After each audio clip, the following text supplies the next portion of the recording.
Hello friends, this is Dr. Aditi Jain and you all are welcome to my YouTube channel ज्ञानवारिधि। आज हम Lord कर्जन्स educational policy जो कि 1904 में दी गई थी उसके विषय में चर्चा करेंगे। जैसा कि हम सभी जानते हैं कि 1899 में मतलब 1899 में लॉर्ड कर्जन भारत आए और वो काफ़ी लर्नेड पर्सन थे। उनके विचार शिक्षा को लेके बहुत व्यापक थे, तो उन्होंने बहुत डिफरेंट तरीके के काम करने स्टार्ट किए, जिसमें सन 1901 में उन्होंने शिमला में एक शिक्षा सम्मेलन का आयोजन किया। उसके बाद भारतीय विश्वविद्यालय आयोग की स्थापना की 1902 में और उसकी अनुशंसाओं के आधार पर 1904 में भारतीय विश्वविद्यालय अधिनियम भी पारित किया। उसके बाद जब इन सब चीज़ों का भारतीय शिक्षा के एस्पेक्ट में उन्होंने गहन अध्ययन कर लिया और बहुत सूक्ष्म जांच कर ली, तो उसके बाद उन्होंने अपनी शिक्षा नीति निर्धारित की, जो 1904 की शिक्षा नीति के नाम से फेमस हुई। सन 1904 में 11 मार्च को उन्होंने एक सरकारी प्रस्ताव के रूप में अपनी नीति को प्रकाशित किया। इस नीति में जो प्रस्ताव दिया गया था उसमें इन्होंने बिल्कुल क्लियरिटी के साथ इस चीज़ को कहा कि संख्यात्मक दृष्टि से यदि हम देखते हैं तो वर्तमान शिक्षा में बहुत सारे दोष हैं और वो सभी लोग जानते हैं। जैसे कि 5 गाँव में से 4 गाँव में स्कूल नहीं हैं, 4 लड़कों में से 3 लड़के बिना शिक्षा प्राप्त किए ही बड़े हो जाते हैं और 40 बालिकाओं में से केवल एक ही किसी प्रकार से स्कूल में शिक्षा प्राप्त करती है। तो ये कंडीशन उस टाइम प्रेवलेंट थी, जिस पर उनका ध्यान केंद्रित हुआ और उन्होंने इसके संदर्भ में अपनी नीति को बनाया। लॉर्ड कर्जन ने अपनी शिक्षा नीति में सबसे पहले जो बात की वो की प्राथमिक शिक्षा के विषय में। उन्होंने कहा कि अध्यापकों के प्रशिक्षण की समुचित व्यवस्था होनी चाहिए, क्योंकि जब तक अध्यापक प्रशिक्षित नहीं होंगे तब तक विद्यालयों का जो स्तर है वो कभी भी इम्प्रूव नहीं कर सकता। और साथ में प्रशिक्षण विद्यालयों के निर्माण के लिए भी उन्होंने सुझाव दिया। साथ ही शारीरिक व्यायाम को अनिवार्य करने पर बल दिया और प्राथमिक शिक्षा के प्रसार का कार्य जो था वो सरकार के मुख्य कर्तव्य में इन्होंने शामिल करने के लिए अनुशंसा की। पाठ्यक्रम में इन्होंने कहा कि क्षेत्रीय आवश्यकताओं के अनुसार ही बच्चों का पाठ्यक्रम होना चाहिए और उसमें अंग्रेजी को कोई भी स्थान नहीं दिया जाना चाहिए, अर्थात जो मदर टंग है, बच्चों की मातृभाषा है, उसी ही में उनका शिक्षण होना चाहिए। साथ ही कृषि जैसे उपयोगी विषयों को भी सम्मिलित किया जाना चाहिए और शिक्षण विधियों में सुधार करके किंडरगार्टन या प्रोजेक्ट प्रणाली को भी अपनाए जाने की इन्होंने संस्तुति की और शिक्षकों के लिए 2 वर्ष का प्रशिक्षण दिया जाना चाहिए, ऐसा भी इन्होंने कहा। साथ ही शिक्षकों के वेतन में वृद्धि करने के लिए भी इन्होंने सुझाव दिए, क्योंकि अगर शिक्षकों का वेतन अच्छा होगा तो वो मन लगा के अच्छे ढंग से कार्य कर पाएंगे। और साथ ही ये भी कहा कि प्रांतीय सरकारें जो हैं वो जो शिक्षा पर होने वाला कुल व्यय है उसका 1/3 अभी तक खर्च कर रही थी और इन्होंने कहा कि उसका 1/2 भाग जो है वो सरकार को व्यय करना चाहिए और ये जो काम किया जाएगा वो 30 विद्यालयों के लिए कर रही थी गवर्नमेंट, की 30 विद्यालयों को 1/3 जो था वो दान देती थी कुल व्यय का, लेकिन इन्होंने इसके स्थान पर 1/2 मतलब हाफ जो है वो देने की अनुशंसा की। इसके साथ साथ उन्होंने माध्यमिक शिक्षा के स्तर के लिए भी अपने कुछ सुझाव दिए, जो कि इस प्रकार हैं। पहली बात उन्होंने कही कि माध्यमिक विद्यालयों के जो पाठ्यक्रम हैं उसमें व्यावसायिक विषयों को भी स्थान दिया जाना चाहिए।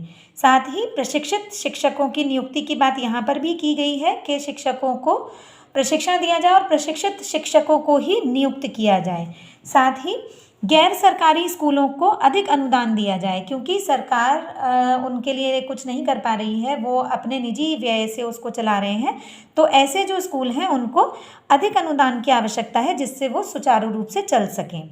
उसके अलावा उन्होंने कहा कि प्रत्येक ज़िले में एक आदर्श राजकीय स्कूल खोला जाए, जिससे सरकारी स्कूल जो गैर सरकारी स्कूल हैं जो उससे प्रभावित होकर उसी के अनुरूप कार्य प्रणाली को अपना सकें।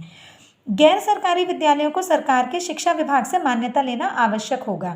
स्थापना की जा सकती है गैर सरकारी विद्यालयों की, लेकिन शिक्षा विभाग जो है सरकार के द्वारा जो चलाए जा रहे हैं उनसे मान्यता लेना इनके लिए आवश्यक कहा जाएगा। देन जहाँ पर आवश्यकता है उन्हीं स्थानों पर नए माध्यमिक विद्यालय खोले जाएं और उन्हीं को मान्यता दी जाए जिनके पास पैसा हो तथा प्रबंध समिति ठीक प्रकार से गठित हो। मतलब जो नियम थे उनको मान्यता देने के, उनको थोड़ा कठोर करने के विषय में यहाँ पर उन्होंने कहा कि ज़रूरत है जहाँ उन्हीं स्थानों पर खोले जाएं और साथ में जिनके पास कुछ फंड है और जिनकी समिति जो है वो सुगठित है, अच्छे प्रकार से कार्य कर रही है, सिर्फ उन्हीं को मान्यता दी जानी चाहिए। और छात्रों के लिए स्वास्थ्य, मनोरंजन, अनुशासन, शिक्षा की समुचित व्यवस्था हो, मतलब इन सब चीज़ों को ध्यान में रखते हुए व्यवस्थाएं की जाएं और साथ ही शिक्षा स्तर को ऊंचा उठाने के लिए उचित निरीक्षण का प्रबंध किया जाए।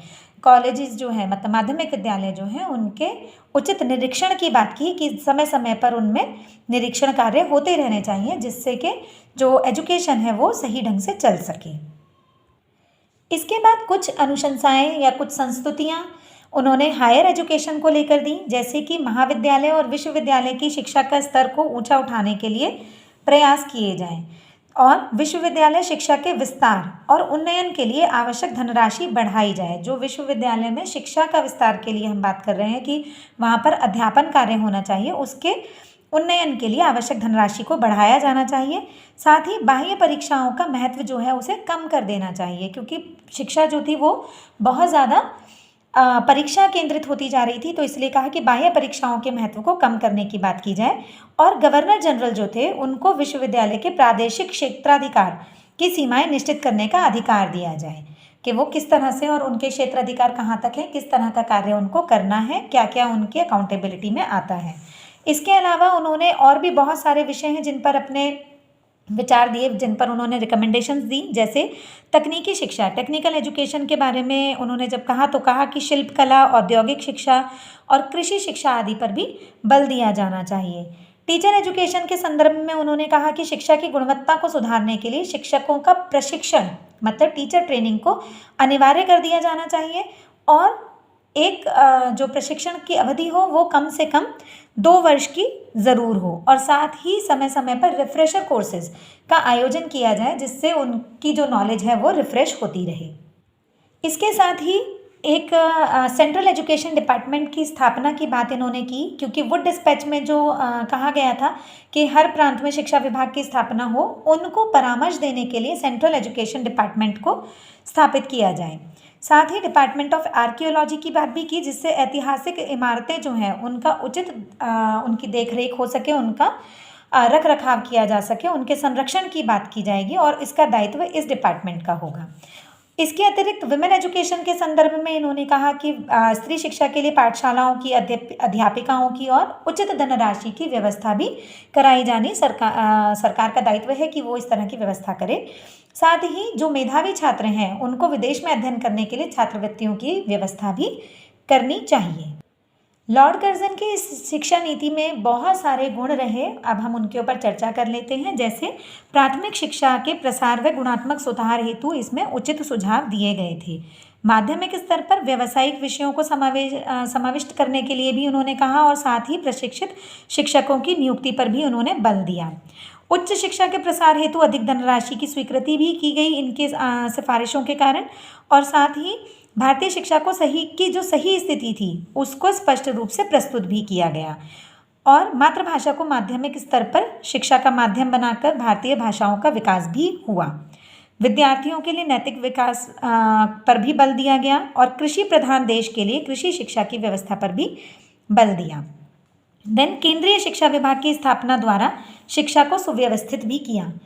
कला की शिक्षा को भी यहाँ पर प्रोत्साहन मिला इनकी सिफारिशों के अनुरूप और विदेश में अध्ययन करने वाले छात्रों के लिए छात्रवृत्तियों की व्यवस्था भी की।